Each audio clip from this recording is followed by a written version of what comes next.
ओज आयुष चैनल में आप सभी का स्वागत है, अभिनंदन है। आज करेंगे यूजीसी नेट 2020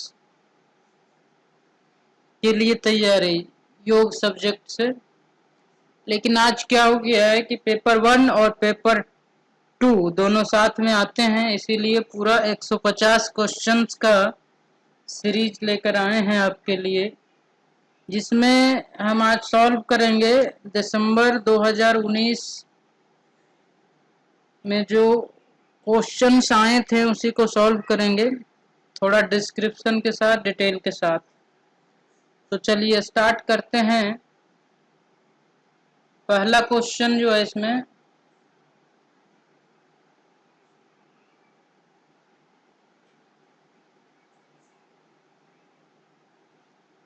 पहला क्वेश्चन की ओर यदि आप देखें तो देखें, पहला क्वेश्चन है the emphasis in memory level teaching is on which of the following. कहने का तात्पर्य है कि मेमोरी लेवल जो टीचिंग होता है, जिसको शॉर्ट में एमएलटी कहते हैं, मेमोरी लेवल टीचिंग, उसमें ज्यादा जोर किस पे दिया जाता है।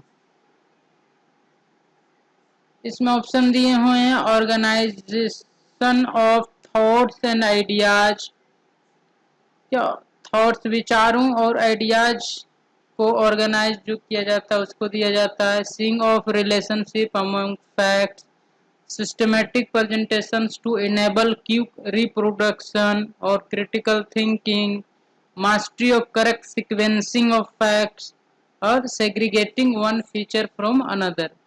तो ये सारे जो आप छह स्टेटमेंट दिए हुए हैं उसमें से कितने स्टेटमेंट ठीक हैं आपके हिसाब से मेमोरी लेवल टीचिंग के आधार पे आप देखते हैं।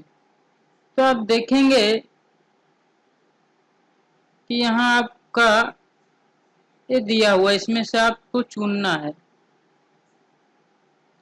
तो आप देखें, आप खुद दिमाग लगाएं इसमें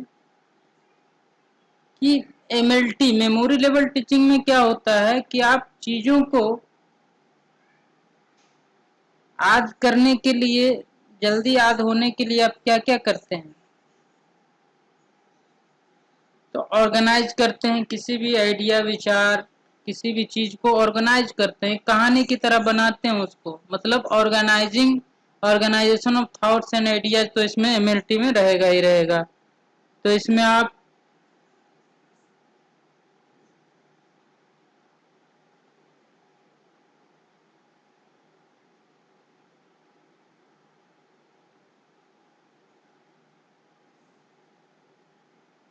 इसमें आपका ए तो रहेगा ही रहेगा, ठीक है।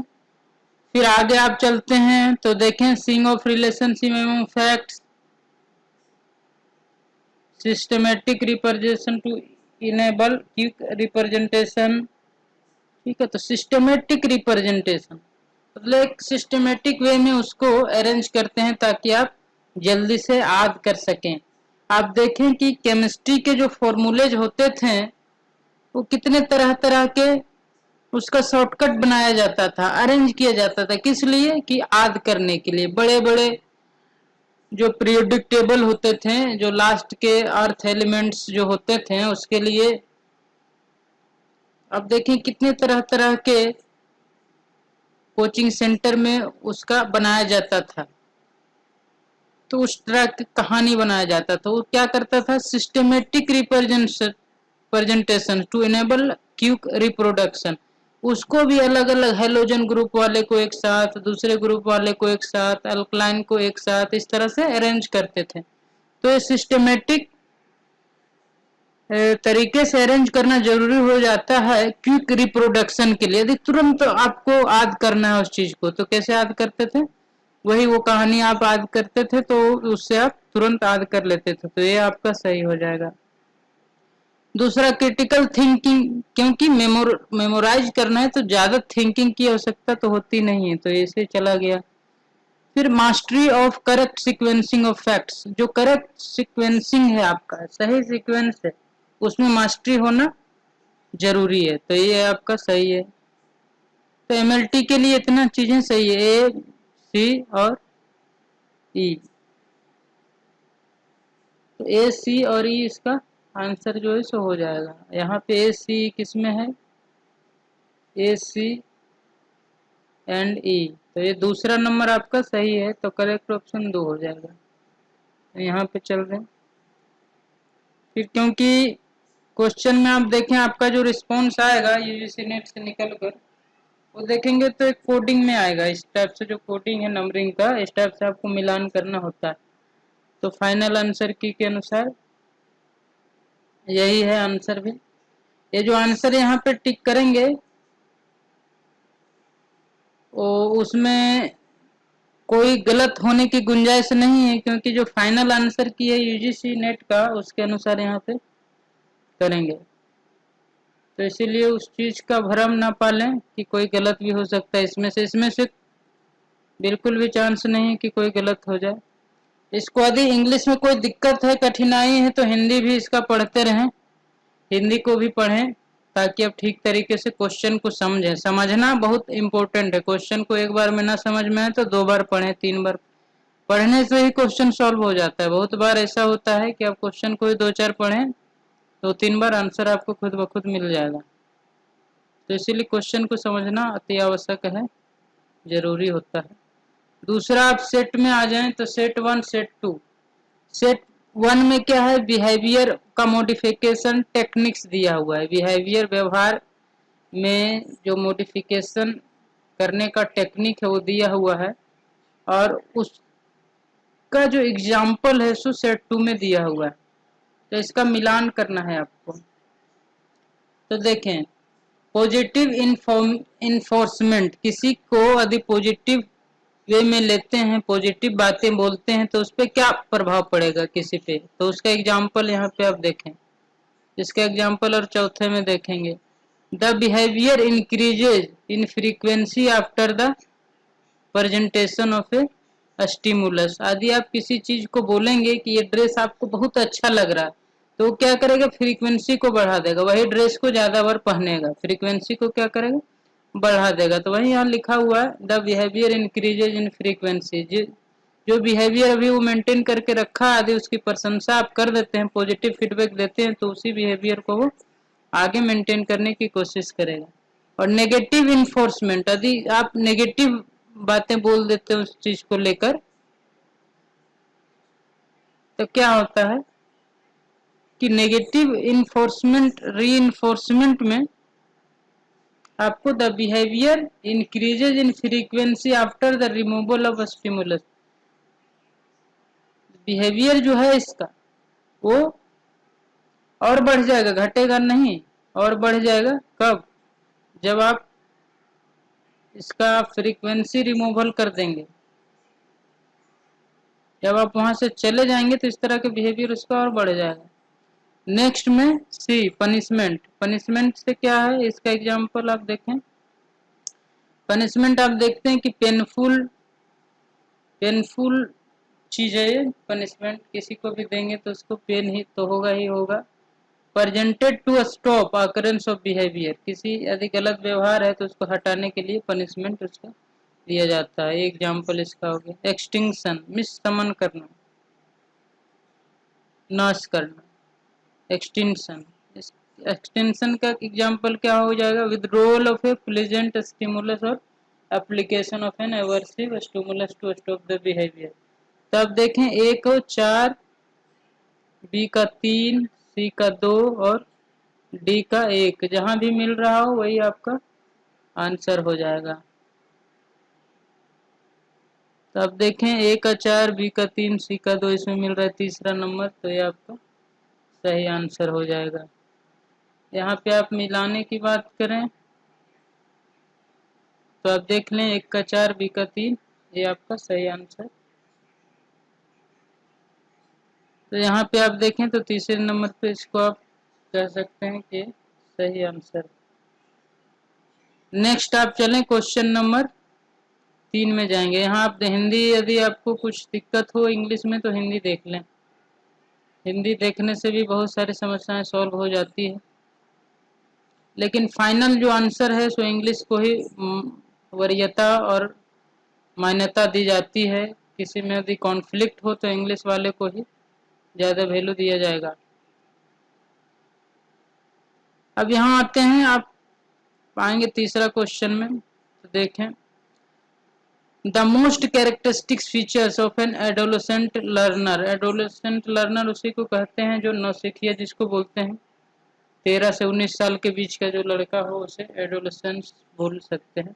विच determines his her social and moral development is the most characteristic feature of, जो मोस्ट कैरेक्टरिस्टिक्स फीचर्स है एडोलेसेंट लर्नर का, विच डिटरमाइंस जो डिटरमाइन करता है यार social and moral development is the tendency to be away from parents, no, concern for hero worshipping, for emulating values and standards, ये है मूल्यों और स्टैंडर्ड्स, इसी की बात कर रहा है, तो ये आपका आंसर हो जाए। Mixing with peers and neighbourhood नहीं, आइडेंटिटी क्राइसिस ये नहीं, तो यही आपका आंसर सही है। नेक्स्ट क्वेश्चन नंबर 4 में जाएंगे। क्वेश्चन नंबर 4 में जाएंगे तो देखें, which of the following teaching method is are contributive to direct learning. Direct learning मतलब कौन सा टीचिंग मेथड है जिससे आप डायरेक्ट अपने मतलब डायरेक्ट वे में सीख सकते हैं, घुमा फिरा कर नहीं, डायरेक्ट वे में आप सीखते हैं, किस कौन सा टेक्निक से, कौन सा टीचिंग मेथड है। तो आप देखें, टीम टीचिंग एंड लेक्चरिंग से, लेक्चर देना मतलब सिर्फ भाषण ही देते रहेंगे तो इसमें कुछ सीखने का गुंजाइश नहीं। Simulation and role playing, role यदि किसी चीज का प्ले करते हैं तो वो आपका मन मस्तिष्क पे एक छाप छोड़ता है और लंबे समय तक आप कुछ याद रखते हैं और कुछ नया सीखते हैं, नया एक्सपीरियंस गेन करते हैं, तो ये हो जाएगा। लेक्चर विद और without use of audio visual, इससे तो और नुकसान है, इससे कोई फायदा होगा नहीं। Participation in workshop and assignment, हाँ पार्टिसिपेट खुद करते हैं आप किसी वर्कशॉप में और असाइनमेंट्स बनाते हैं किसी चीज का, तो इससे आपका इम्प्रूवमेंट होगा, सीखेंगे। मूक, मूक का मतलब होता है massive open online courses and heuristics. Heuristics का मतलब होता है आप शोध करें, खुद आप किसी चीज पे एक्सपेरिमेंट करें और रिजल्ट निकालें, तो इससे सीखने को मिलता है, तो ये आपका सही हो जाएगा।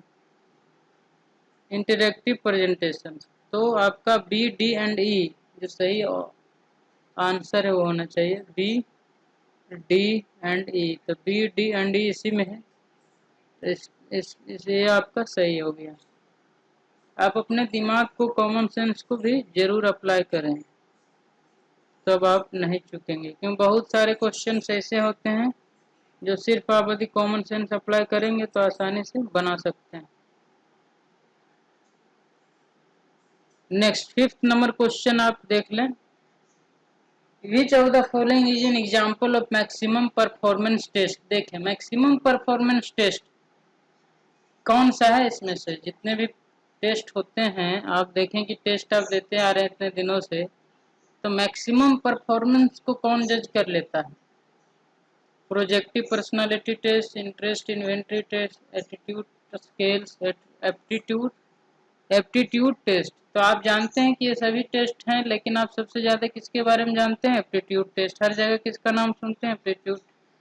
तो इतने दिनों से यदि एप्टीट्यूड टेस्ट लिया जा रहा है, इसका यही मतलब है कि मैक्सिमम परफॉर्मेंस का टेस्ट जो है, कौन है, एप्टीट्यूड टेस्ट। इस तरह से कॉमन सेंस लगा के भी इसको बना सकते हैं और इसका आंसर भी यही है, तो इस तरह से आपका आंसर सही हो गया। नेक्स्ट आप चलें, ज़्यादा समय को वेस्ट नहीं करेंगे, और अब चले next. A college teacher does research with a view to depict the reality situation relating to home conditions of your students and hostels provided for, which of the following research format will be helpful to do so। मतलब यहाँ एक कहना चाह रहा है कि college teacher है जो रिसर्च करना चाहता है यह जानने के लिए कि जो रियल में सिचुएशन है स्टूडेंट का, घर का कंडीशन और हॉस्टल जो प्रोवाइडेड किया गया है, हॉस्टल में रह रहा है, उसको क्या तकलीफ है, क्या दुख है, वो रियल में जानना चाह रहा है, विचारों से नहीं। रियल में उसको फील करना चाह रहा है, तो फील करने के लिए क्या करना पड़ेगा? फील करने के लिए वो स्टूडेंट जैसा रोल जब प्ले करेगा, खुद उस हॉस्टल में रहेगा, तभी तो जान पाएगा कि एक्चुअल सिचुएशन क्या है। मतलब खुद को पार्टिसिपेट करेगा, उसके बाद ऑब्जर्व करेगा, तभी तो जान पाएगा। तो इसीलिए इसका जो आंसर है, सो ना ही एक्सपेरिमेंटल ना ही डिस्क्रिप्टिव, ये सारा कुछ नहीं है, पार्टिसिपेंट ऑब्जर्वेशन बेस्ड रिसर्च है ये। ठीक है, तो इसमें से खुद को मतलब उसमें फील करेगा, तभी तो एक्चुअल सिचुएशन जान पाएगा। तो इसीलिए इसका आंसर हो गया, इसीलिए इसका आंसर यही होगा। नेक्स्ट चलते हैं, क्वेश्चन नंबर 7 में पहुंचे। क्वेश्चन नंबर 7 देखें, in which of the following steps of research the scope for creativity and imagination is utmost, जिसमें क्रिएटिविटी और इमेजिनेशन का बहुत ज्यादा महत्व है। तो आप देखें कि किसमें क्रिएटिविटी की जरूरत है और इमेजिन आप किसमें करते हैं। तो identify research problem and defining it, figuring out the relating studies and techniques used by the other series, identifying variable and hypo परिकल्पना, hypothesizing, data analysis and presentation of results, नहीं, डेटा एनालिसिस प्रेजेंटेशन जो data है उसी को present करना है। Identifying research problems and defining, research का problem कुछ भी हो सकता है, उसको डिफाइन करने के लिए तो कोई भी विचार आप चला दें तो हो जाएगा, इसमें ज़्यादा क्रिएटिविटी की जरूरत। Figuring out related studies and techniques use by other researcher, इससे तो सिर्फ डेटा ही ले सकते हैं और थोड़ा तरीका सीख सकते हैं, अपना क्रिएटिविटी यूज नहीं कर सकते। अपना यूज करने के लिए मात्र एक ही है, आइडेंटिफाइंग वेरिएबल्स, आप वेरिएबल्स क्या लें जिससे आप सटीक नतीजे पर पहुंचें, उसके लिए जो आइडेंटिफाइंग वेरिएबल्स एंड हाइपोथेसाइजिंग मतलब परिकल्पना, आप जो कर रहे हैं उससे आप किस नतीजे पे पहुंचेंगे, उसकी जो परिकल्पना है, जो आप सोचते हैं फ्यूचर के लिए, वही तो सबसे ज़्यादा क्रिएटिव है। तो इसीलिए तीसरा आपका आंसर सही हो जाएगा और यही आंसर सही है। तो तीसरा आंसर आपका ये सही होगा, आइडेंटिफाइंग वेरिएबल्स, वेरिएबल को आइडेंटिफाई करना और परिकल्पना करना। तो इसके लिए ये हो गया।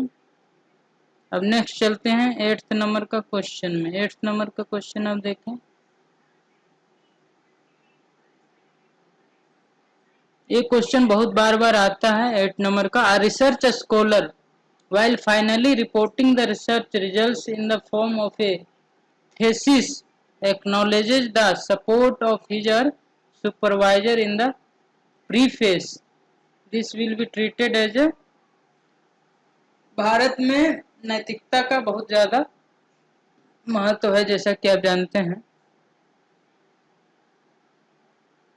तो यहाँ पे आप देखें, इस चीज के लिए जो रिसर्च में हम लोग सुपरवाइजर का नाम, जो आपको गाइड करता है उसका नाम आप जो लिखते हैं फ्रंट पेज पे, तो उसके लिए क्या बोलते हैं, सीर फॉर्मेलिटी, नीडेड फॉर्मेलिटी, नीडेड मतलब बहुत जरूरी फॉर्मेलिटी है, या सीर फॉर्मेलिटी है, सुपरफ्लुअस फालतू का है, पार्ट ऑफ एथिकलिटी मतलब नैतिकता है। तो ये नैतिकता के कारण हम लोग इस चीज को लिखते हैं। इस चीज को याद रखें, क्वेश्चन बार बार आता है, 2018 में भी आया था सेम क्वेश्चन, तो आप इसको याद रख लें।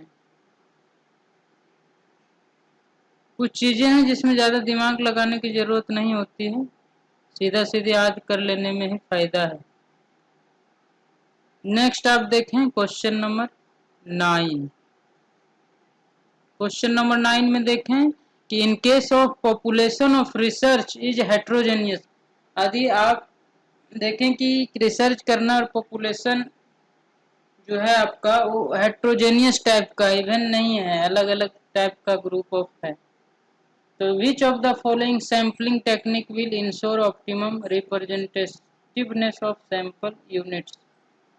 तो आप देखें कि जब एक इवन ग्रुप नहीं मिलता आपको, हेट्रोजेनियस है और अलग अलग तरह के पॉपुलेशन है, इवन नहीं है, तो उसमें आप क्या कौन सा करेंगे, उसमें स्ट्रेटिफाइड किया जाता है, स्ट्रेटिफाइड रैंडम सैंपलिंग। रैंडम तो होगा लेकिन स्ट्रेटिफाइड छोटे छोटे ग्रुप हेट्रोजेनियस अलग अलग टाइप का रहेगा तो उसको बनाना पड़ता है, स्ट्रेटिफाइड रैंडम सैंपलिंग उसको बोलते हैं। तो दूसरा नंबर सही है। इसके लिए थोड़ा सैंपलिंग का पढ़ लेंगे तो ज़्यादा क्लियर हो जाएगा, क्योंकि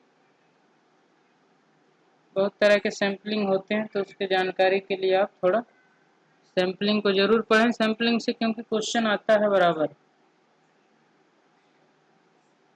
अब नेक्स्ट क्वेश्चन नंबर 10 देख लें कि which of the following statistical technique will be appropriate for data analysis when the observations are variable in the form of frequencies। हाँ, यहाँ पे याद रखने की बात है कि यदि फ्रीक्वेंसीज की बात करें, फ्रीक्वेंसीज की यदि बात करें तो उसमें हमेशा आप लगाएंगे नॉन पैरामेट्रिक चाई स्क्वायर टेस्ट। ये जो काई जहां भी मिल जाएगा आपको यही लगाना है, काई जहां भी मिल जाए तो ये चीज उसमें आपको लगा देना है फ्रीक्वेंसीज वाले में। तो तीसरा नंबर सही है इसका आंसर, ये तीसरा नंबर आप याद रखें इसको। फ्रीक्वेंसी की जहां बात आए तो इसमें काई स्क्वायर टेस्ट चाई स्क्वायर टेस्ट जो भी प्रोनाउंस करना हो इसको करें, कोई दिक्कत नहीं, इसको समझ में आना चाहिए। नेक्स्ट आपका 11th number question, classroom communication is like a computer program. Classroom का जो कम्युनिकेशन है कैसा होता है, कंप्यूटर प्रोग्राम के जैसा होता है कि डिक्टेटोरियल टाइप का होता है, पर्पसफुल होता है, प्रैग्मेटिक होता है। तो इसको समझने के लिए हिंदी भी देख लें, दिक्कत हो रहा हो तो, लेकिन कंप्यूटर प्रोग्राम के जैसा तो नहीं होता है।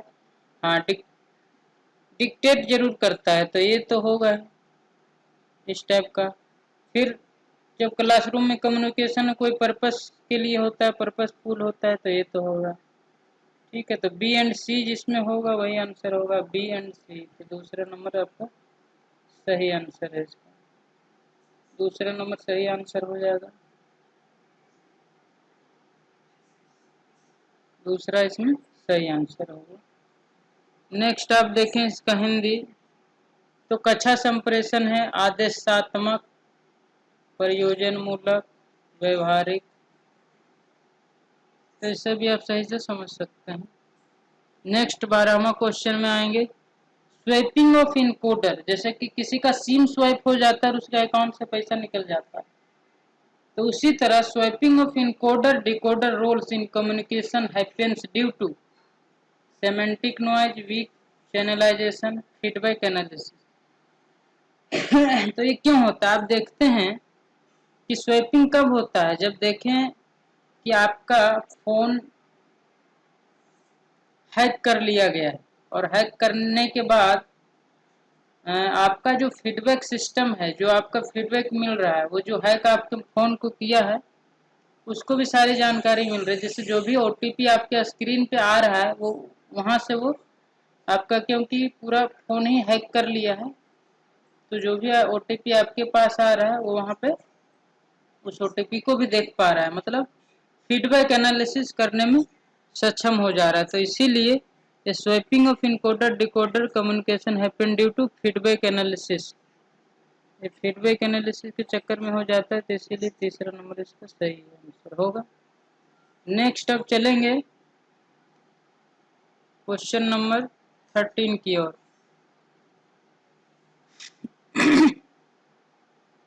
क्वेश्चन नंबर 13 में, classroom interactions are influence largely bye.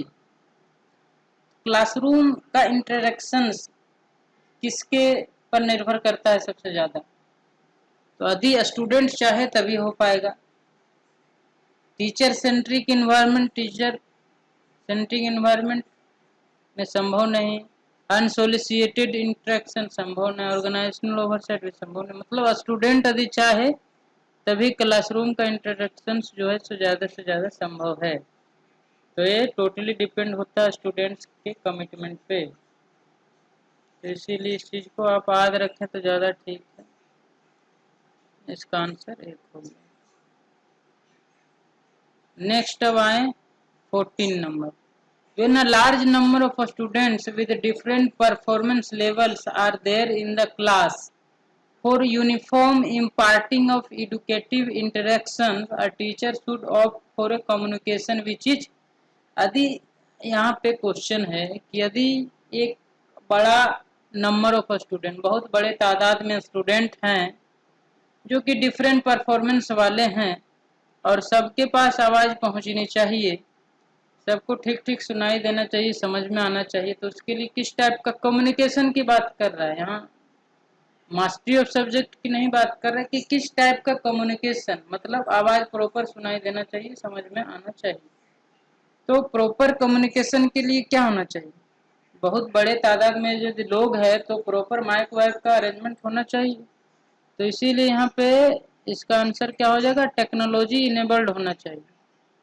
Technology यदि इनेबल्ड रहेगा, वहाँ पे हर किसी के पास स्पीकर होगा, तभी तो टीचर जो भी बोलेगा वो स्पीकर में सुनाएगा, उस बेंच पे, उस टेबल पे जो भी बच्चा रहेगा उसको ठीक से सुनाई देगा। या तो बहुत बड़ा हॉल है तो हॉल के सारे कोने में स्पीकर लगा देने से भी सबको सुनाई देगा क्या चल रहा है, क्या बोला जा रहा है।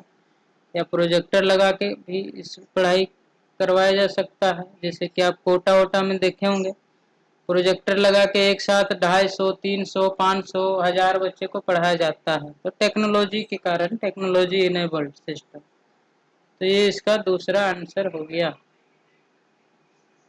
तो यहाँ पे आप देख लिए कि इसका दूसरा आंसर क्यों हो गया। नेक्स्ट आप चलें क्वेश्चन नंबर 15 की ओर। क्वेश्चन नंबर 15 में रीजन और एसर्शन वाला क्वेश्चन है। ये क्वेश्चन में ज्यादातर आंसर इसका, मतलब रीजन और एसर्शन ज्यादातर क्वेश्चन में सही होता है, ये चीज मान लें, लेकिन फिर भी एक बार कॉमन सेंस जरूर लगाएं, क्योंकि कभी कभी ऐसा नहीं भी होता।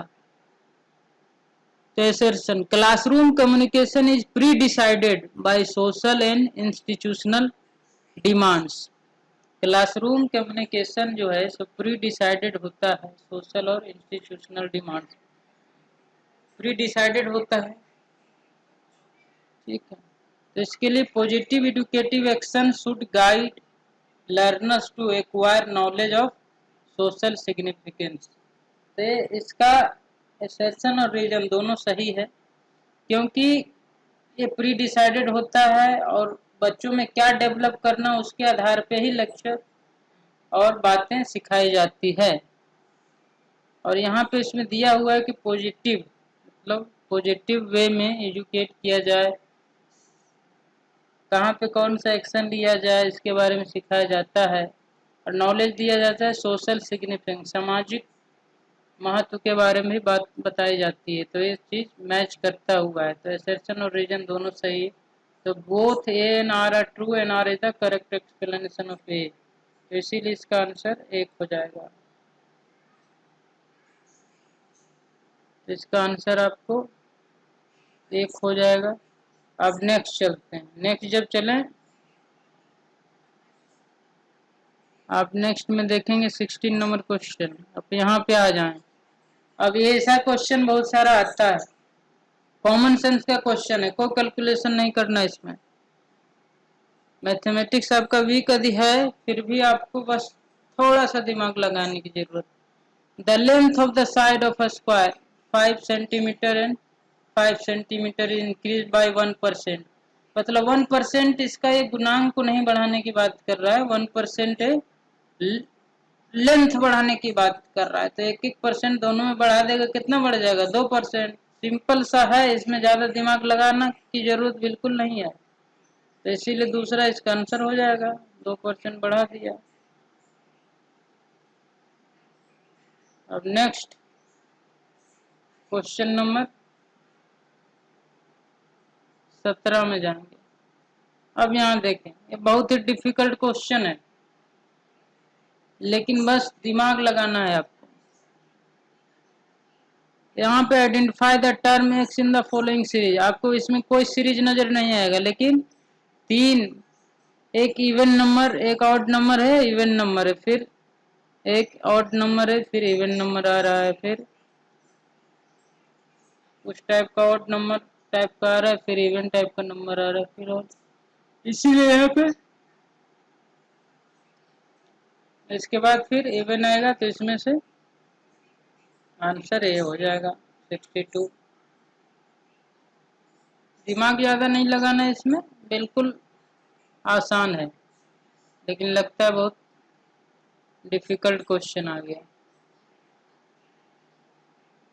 इसी तरह आप यहाँ पे देखें क्वेश्चन 18 क्या कर रहा है, a person by 3 items of 1500 each, 1500 total, तीनों का नहीं, एक का 1500 है, तो तीन का कितना हो गया 4500, and 2 items of 1800 each, each की बात कर रहे हैं तो दोनों का कितना हो गया 18 दूना 3600। Shopping mall of the total bill discount of 10%, 10% किस पे देता है, किसी एक पे नहीं दे रहा, टोटल पे दे रहा है 10%। Is given what is the average cost of the item. तो इस टाइप का जो क्वेश्चन रहेगा आपका, तो जस्ट आपको थोड़ा सा दिमाग लगाने की जरूरत है, बाकी क्वेश्चन तुरंत बन जाता है। तो आप इसको यदि ध्यान पूर्वक देखेंगे तो आप पाएंगे कि ये क्वेश्चन जो है सो बिल्कुल आसान है।